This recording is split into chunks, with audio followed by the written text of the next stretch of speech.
বরিশালের বাকেরগঞ্জের এক বৃদ্ধা আর তার বৃদ্ধ স্বামী, দুজনের জীবন যেন ভালোবাসার এক নীরব গল্প।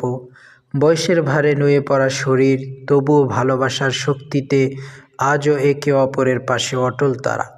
স্থানীয়রা বলছেন, এই দম্পতিকে দেখলে মনে হয় এ যেন আরেক লাইলি মজনু।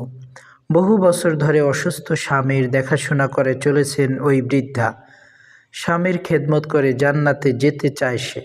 আমি জান্নাতের লোক, আমি কামাই হলে খাওয়াই। কিসের জন্য?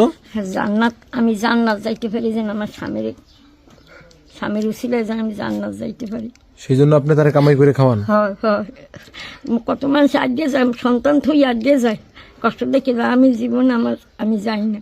আমার ছোটকালে হচ্ছে, আমার ছোটকালে আমার মা বাবা বিয়ে দিয়েছে, সেই ছোটকালে হচ্ছে আমি এখন পর্যন্ত আছি।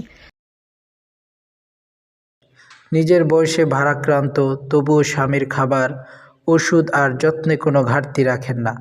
সামান্য আয়ে সংসার চালালেও স্বামীর মুখে হাসি ফোটানোই যেন তার জীবনের সবচেয়ে বড় সাফল্য। স্বামীকে ভালোবাসার যেন এক তুলনাবিহীন, নজিরবিহীন দৃষ্টান্ত।